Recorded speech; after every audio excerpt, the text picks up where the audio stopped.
صدق الله العلي العظيم وصدق رسوله النبي الكريم ونحن على ذلك من الشاهدين. ربنا تقبل منا إنك أنت السميع العليم. اللهم ارزقنا بكل حرف من القرآن حلاوة وبكل جزء من القرآن جزاء. اللهم ارزقنا بالألف ألفة وبالباء بركة وبالتاء توبة وبالثاء ثوابا وبالجيم جمالا وبالحاء حكمة وبالخاء خيرا وبالدال دليلا وبالذال ذكاء وبالراء رحمة وبالزاء زكاة وبالسين سعادة وبالشين شفاء وبالصاد صدقا وبالضاد ضياء وبالطاء طراوة وبالظاء زفرا وبالعين علما وبالغين غنى وبالفاء فلاحا وبالقاف قربة وبالكاف كرامة وباللام لطفا وبالميم موعظة وبالنون نورا وبالواو وصلة وبالهاء هداية وبالياء يقينا. اللهم انفعنا بالقرآن العظيم وارفعنا بالآيات والذكر الحكيم وتقبل منا قراءتنا وتجاوز عنا ما كان في تلاوة القرآن من خطأ أو نسيان أو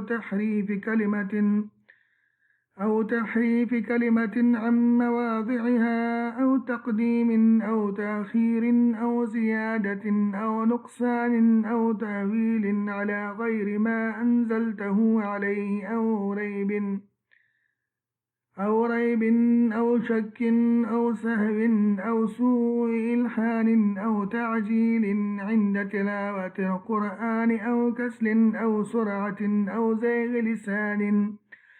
زيغ لسان أو وقف بغير وقوف أو إدغام بغير مدغم أو إزهار بغير بيان أو مد أو تشديد أو همزة أو جزم أو إعراب بغير ما كتبه أو قلة رغبة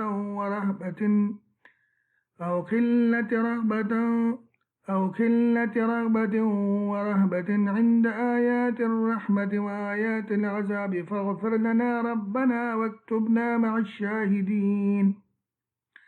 اللهم نور قلوبنا بالقرآن وزين أخلاقنا بالقرآن ونجنا من النار بالقرآن وأدخلنا في الجنة بالقرآن. اللهم اجعل القرآن لنا في الدنيا قرينا وفي القبر مونسا وعلى الصراط نورا وفي الجنة رفيقا ومن النار سترا وحجابا وإلى الخيرات كلها دليلا فاكتبنا على التمام وارزقنا أداء بالقلب واللسان وحب الخير والسعادة والبشارة من الإيمان.